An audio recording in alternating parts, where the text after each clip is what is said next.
Bismillahirrahmanirrahim. Assalamualaikum warahmatullahi wabarakatuh. Perkenalkan, nama saya Haryati, NIM J1B018030. Baik, pada video kali ini saya akan menjelaskan tugas kedua dari mata kuliah teknik irigasi digital mengenai larutan hidroponik. Baik, yang pertama yaitu syarat utama air untuk menjadi media tumbuh tanaman hidroponik, yaitu yang pertama, mineral dalam air hidroponik harus stabil. Air ini sering mengandung mineral-mineral terlarut, di mana tidak seluruh mineral itu dapat bermanfaat, namun terdapat juga beberapa unsur mineral yang juga berbahaya untuk pertumbuhan tanaman atau malah berbahaya untuk tubuh manusia bila terlarutnya terlalu tinggi. Kemudian yang kedua yaitu kualitas air. Kualitas air yang dikehendaki oleh tumbuhan hidroponik adalah air dengan kadar mineral 0 sampai dengan 50 ppm. Tanaman akan dapat tumbuh dengan maksimal di dalam air dengan kadar mineral rendah, sebab hal ini akan berdampak terhadap nutrisi terlarut dan kemampuan akar dalam menyerap nutrisi itu. Kemudian yang ketiga itu kestabilan mineral. Kestabilan mineral ini air mineral untuk mendapatkan air dengan kadar mineral terlarut yang rendah dengan memanfaatkan teknologi filter air.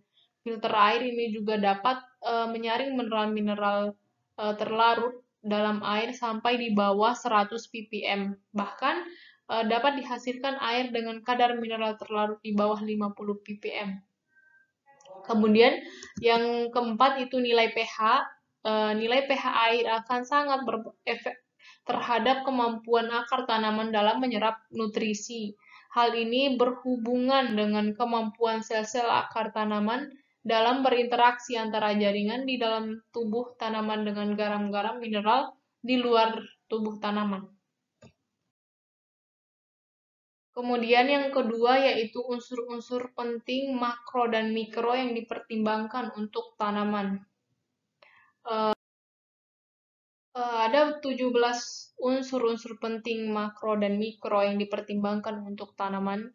Yang pertama yaitu ada nitrogen. Nitrogen ini merupakan unsur hara berupa nitrogen, di mana nitrogen ini sangat diperlukan untuk pembentukan atau pertumbuhan bagian-bagian vegetatif tanaman seperti daun, batang, dan akar tanaman. Ketika tanaman itu kekurangan nitrogen, maka daunnya itu akan menguning dan pertumbuhan vegetatif tanamannya terhambat. Kemudian yang kedua itu pada tanaman yang sudah berumur atau dewasa, maka pembuahan ini tidak akan sempurna dan dalam pengertian buahnya itu akan kecil-kecil dan kerdil dan buahnya juga akan cepat matang sebelum waktu sehingga proses perkembangan buah ini tidak sempurna. Dan juga ketika nitrogen ini berlebihan pada sebuah tanaman, daun dan batangnya itu yang dihasilkannya itu akan berjumlah banyak. Nah, batangnya itu lemah, rentan juga sekali roboh, kemudian perkembangan buahnya itu terganggu sehingga hasil panennya pun sedikit dan dapat menghambat pematangan biji atau buahnya. Kemudian yang kedua itu ada fosfor. Jumlah fosfor pada tanaman lebih sedikit dibandingkan dengan nitrogen dan kalium. Ketika tanaman itu kekurangan fosfor, sama seperti nitrogen yang menghambat pertumbuhan, sehingga tumbuhan atau hasil buahnya itu akan menjadi kerdil, warna daun menjadi kemerahan dan berubah tua. Daun yang berwarna merah keunguan secara perlahan akan berubah menjadi kuning, dan ukuran buah itu akan kecil dan cepat matang, dan memperlambat masakan biji atau buahnya, dan juga perkembangan akar ini tidak bagus. Dan juga ketika fosfor ini berlebihan juga pada sebuah tanaman, pertumbuhan tanaman akan terganggu, akibatnya akan terjadi ikatan unsur nitrogen dan fosfor yang mengakibatkan tanaman sulit untuk menyerap unsur hidrogen. Dan apabila fosfor yang diserap ini tanaman berlebihan juga membuat daun menjadi pucat, layu, dan kering. Kemudian yang ketiga yaitu ada kalium. Kalium ini merupakan unsur hara makro berupa Kalium ini biasanya dibuat pupuk dengan menggabungkan kedua unsur penting lainnya dengan tujuan untuk mempercepat dan meningkatkan kualitas hasil tanaman. Ketika tanaman itu kekurangan kalium, eh, biasanya tepi daun berwarna kuning akan kecoklatan disertai dengan titik-titik bercak warna jingga, terutama di bagian yang tua. Kemudian pertumbuhan tanaman terhambat sehingga tanaman ini tumbuhnya kerdil dan daunnya juga menjadi terkulai. Kemudian rentan rebah karena rasio natrium kalium yang tinggi, penuaan daun lebih cepat, akar akan banyak yang busuk karena kehilangan daya oksidasi akibat pertumbuhan yang tidak sehat. Kemudian penyerapan unsur hara terganggu, kemudian tanaman rentan terhadap penyakit seperti mengalami batang busuk, bercak daun, dan sebagainya. Kemudian yang keempat itu ada magnesium, di mana ketika tanaman ini kekurangan magnesium, biasanya akan menyebabkan sejumlah zat hara ini tidak terangkut karena energi yang dimiliki ini tidak banyak. Kemudian jaringan menjadi lemah dan jarak antara ruas menjadi panjang, muncul bercak-bercak berwarna kuning pada permukaan daun yang sudah tua atau dikenal dengan sebutan klorosis. Dan juga ketika kelebihan magnesium ini hingga kini belum ditemukan gejala khusus pada tanaman yang peroleh magnesium dalam jumlah banyak. Meskipun begitu, tetap apabila kelebihan dalam jumlah yang sangat besar akan mempengaruhi pertumbuhan tanaman. Kemudian yang kelima itu ada kalsium. Ketika suatu tanaman itu kekurangan kalsium, berkurangnya pertumbuhan jaringan meristem, biasanya ujung tangkai daun, bunga, dan akar. Kemudian daun-daun dan akar muda sering berlekuk-lekuk dan keriting, berkerut-kerut pendek dan berdekatan satu sama lain. Kemudian yang ketiga itu pada tanaman jagung atau dicirikan dengan perambatan, permunculan atau pemekaran daun-daun baru. Dan juga yang keenam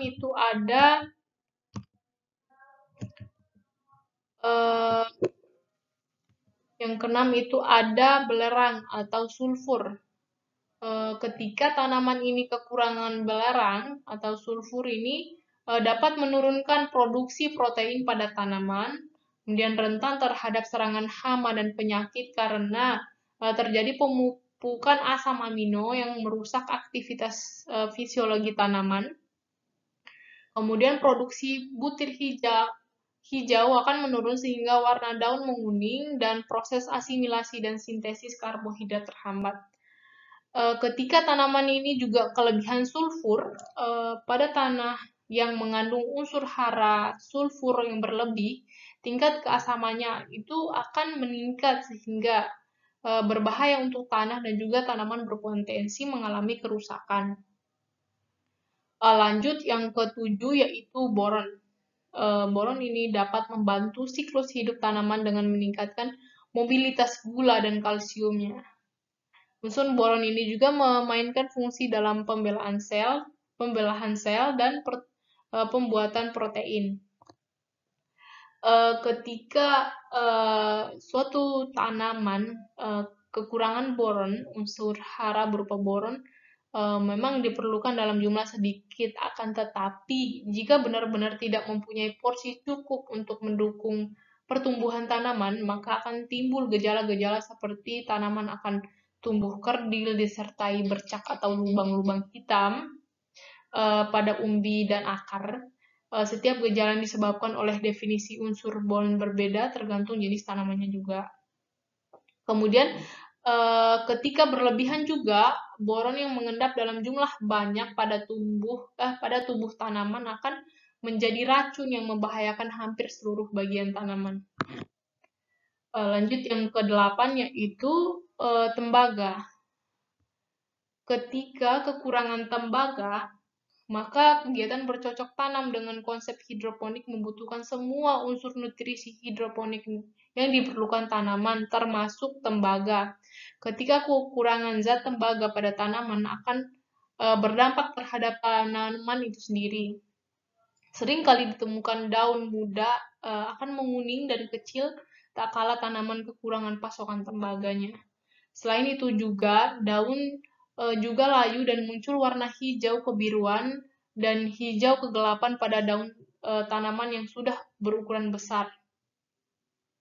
Pengaruh lain yang cukup mengkhawatirkan adalah tanaman menjadi mudah rebah dan rentan terhadap penyakit. Kekurangan unsur tembaga juga membawa dampak nyata terhadap pembentukan biji dan buah dibandingkan dengan pertumbuhan vegetatif. Akibat dari kelebihan dari tembaga juga ditandai dengan gejala kelebihan unsur tembaga seperti keracunan unsur yang lain pada tanaman. Kelebihan tembaga juga dapat memperlambat pertumbuhan tanaman, terutama bagian akarnya. Dan yang kesembilan yaitu Zeng atau Seng, di mana ketika tumbuhan mengalami pertumbuhan efektivitasnya juga dipengaruhi oleh unsur Seng yang memegang peran untuk memproduksi hormon pertumbuhan serta sebagai katalisator dan reaksi oksidasi. Akibat dari kekurangan Zeng ini juga jumlah Zeng tidak memadai akan membuat tanaman bermasalah pada saat ditanam secara hidroponik, seperti pada tanaman jagung. Di defisiensi unsur Zeng akan menyebabkan penyakit pucuk putih. Sedangkan jika kelebihan unsur hara Zeng ini bisa menjadi racun terhadap beberapa jenis tanaman.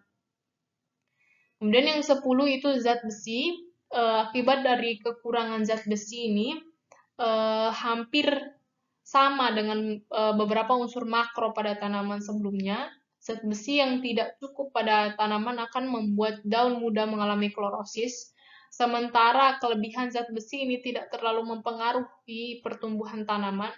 Dalam arti jumlah yang lebih tersebut tidak terlalu besar. Kemudian yang ke-11 yaitu molybdenum. Unsur molybdenum ini menjadi unsur hara esensial yang paling sedikit dibutuhkan oleh tanaman. Walaupun hanya sedikit, molybdenum ini mempunyai pengaruh cukup pada proses sintesis protein yang termasuk ke dalam enzim yang mereduksi nitrat ke nitrit. Akibat kekurangan molybdenum ini, timbul butir-butir kuning di antara tulang daun pada daun-daun tua yang dilanjut dengan berbentuknya warna coklat yang pinggiran daun ini merupakan gejala yang timbul akibat tanaman mengalami diferensiasi. Selain itu, daun-daun juga berkerut, lalu mengering dan mati apabila kebutuhan molybdenum ini tidak terpenuhi. 12 yaitu mangan. Akibat dari kekurangan mangan ini menimbulkan gejala yang hampir sama dengan kekurangan zat besi, seperti menyebabkan klorosis pada tulang daun secara tidak teratur dan tampak belang-belang, dan kasusnya terjadi pada tanaman dengan defisiensi magnesium. Untuk pengaruh kelebihan mangan pada tanaman tidak begitu banyak, jadi tidak perlu khawatir berlebihan tanaman akan bermasalah. Kemudian ke-13 itu klorin. Ada beberapa tanaman yang sensitif terhadap klorin, seperti kentang dan tembakau. Pada kedua jenis tumbuhan tersebut, klorin akan membuat daun menebal dan menggulung, serta produktivitas tanaman ini ikut menurun. Untuk gejala kekurangan klorin sendiri, seperti pada tomat yang ditanam dengan cara bercocok tanam hidroponik, akan bermasalah pada bagian akar dan daun. Jika kelebihan dari klorin ini sendiri, kelebihan nutrisi tanaman tidak terlalu berdampak buruk pada tanaman, seperti pada tembakau, tomat, kol, wortel, kentang, dan jagung. Keenam tanaman tersebut memperlihatkan respon positif terhadap klorin setelah mendapatkan asupan tambahan berupa zat klorin. Yang ke-14 yaitu natrium. Natrium ini merupakan zat hara bagi tanaman yang berperan dalam pembukaan stomata, pembentukan umbi, dan mencegah busuk bagian tengah umbi. Natrium mempunyai kemampuan untuk mengganti peran unsur kalium. Dan yang ke-15 yaitu kobalt. Unsur kobalt ini bisa diperoleh dari tanaman dengan pemberian pupuk organik dan pupuk majemuk dalam jumlah yang kecil. Kobalt ini akan membantu pertumbuhan dan perkembangan tanaman ke arah yang lebih baik asalkan jumlah kobalt yang tersedia itu sesuai dengan kebutuhan tanaman. Sebab apabila mengalami kekurangan atau kelebihan porsi, unsur kobalt justru menyebabkan pertumbuhan dan perkembangan tanaman terganggu. Dan yang ke-16 yaitu silikon. Nutrisi hidroponik berupa silikon dapat menguatkan tanaman agar tidak mudah roboh, menurunkan cekaman kekurangan air, dan membentuk benteng untuk menahan serangan hama dan penyakit. Ketika kekurangan silikon ini akan ditampakkan pada sifat mekanis sel yang berada di dalam dinding sel, apakah menjadi kaku atau justru elastis. Selain itu, dampak lain yang terlihat ketika tanaman mengalami diferensiasi silikon adalah lebih rentan terhadap serangan hama dan penyakit. Kemudian yang ke-17 yaitu nikel. Macam-macam nutrisi hidroponik terakhir ini adalah nikel yang mempunyai fungsi sebagai aktivator enzim eurase yang berperan dalam proses metabolisme nitrogen untuk proses perombakan urea sehingga dapat digunakan oleh tanaman. Ketika kekurangan unsur nikel pada tanaman dapat menyebabkan kegagalan dalam menghasilkan benih yang layak, tanaman akan tumbuh dengan subur apabila memperoleh asupan dari macam-macam nutrisi hidroponik tersebut.